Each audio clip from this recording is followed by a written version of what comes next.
अस्सलामुअलैकुम। आज की कहानी है गुलाब की शहजादी। बहुत अरसे पहले की बात है। एक शानदार महल में एक खूबसूरत शहजादी रहती थी। शहजादी के बड़े बड़े खूबसूरत सुर्ख बाल थे। वो गुलाब के फूलों को बहुत पसंद करती थी, लिहाजा हर कोई उसे गुलाब की शहजादी कहता था। हर रोज शाम के वक्त शहजादी बालकोनी में जाकर ताली बजाती। ताली की आवाज़ पर गाने वाली एक सुनहरी चिड़िया उड़कर इसके कंधों पर बैठ जाती। जब चिड़िया प्यारी सी आवाज़ में गाना शुरू करती तो शहजादी भी इसके साथ गाने लगती। रियाया इनकी खूबसूरत आवाज़ पर सुबह होने तक सुकून की नींद सोते रहते। ये सिलसिला यूं ही चलता रहा। एक दिन किसी चुड़ैल को शहजादी के खूबसूरत बालों के बारे में पता चल गया। न जाने क्या सोचकर इसने फैसला कर लिया कि वो शहजादी की बालों को काला कर देगी।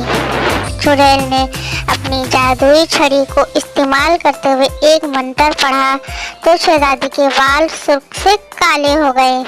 अगले रोज जब शहजादी रोज की तरह बालकोनी में गई, चिड़िया के साथ खूबसूरत आवाज में गाना शुरू किया, मगर इस बार लोग जागते रहे। शहजादी को मालूम हुआ तो वो बहुत परेशान हुई। इसने चिड़िया से पूछा कि इसे क्या करना चाहिए। चिड़िया की बताई हुई तरकीब पर अमल करते हुए इसने गुलाब की पत्तियों को पानी में डाला और फिर थोड़ी देर बाद इस पानी से अपने बाल धोए तो इसके बाल पहले की तरह सुर्ख और खूबसूरत हो गए। और रोज की तरह जब वो शहजादी चिड़िया के साथ गाना गाती तो राया मीठी नींद सो जाती। चुड़ैल को इस बात की खबर हुई तो इसे बहुत गुस्सा आया और इसने फिर वही मंत्र पढ़ा, लेकिन इस बार चुड़ैल ने हर तरफ से गुलाब के फूल तोड़ लिए थे ताकि शहजादी अपने बाल पहले जैसे सुर्ख ना कर सके। यूं शहजादी के बाल फिर से काले हो गए और इस रात रियाया की नींद फिर से उड़ गई। शहजादी बालकोनी में खड़ी होकर रोने लगी कि अब इसके बाल पहले जैसे कभी नहीं हो सकते। और यूं इसके आंसू का एक कतरा नीचे जाकर फर्श पर गिर पड़ा। वहां से एक नौजवान गुजर रहा था।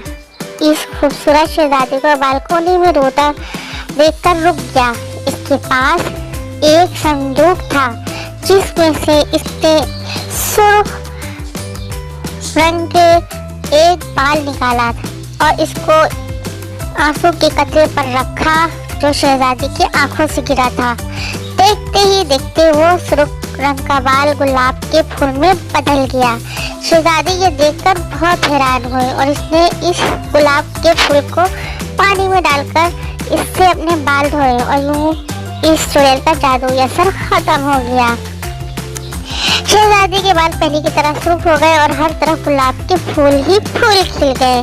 बादशाह ने नौजवान से जब पूछा कि इसके पास ये बाल कहाँ से आया तो इसने बताया कि शहजादी से बचपन में इसकी बहुत दोस्ती थी। हमने दोस्ती को कायम रखने के लिए एक दूसरे के बाल तोड़कर अपने पास संभाल कर रखे थे। फिर मैं सफर पर चला गया था। कई वर्षों बाद अब वापस आया हूँ। ये सुनकर बादशाह खुश हुआ और दोनों की शादी कर दी। अगर आपको मेरी कहानी अच्छी लगी है तो लाइक सब्सक्राइब करें और शेयर भी करें। अल्लाह हाफिज, बाय बाय।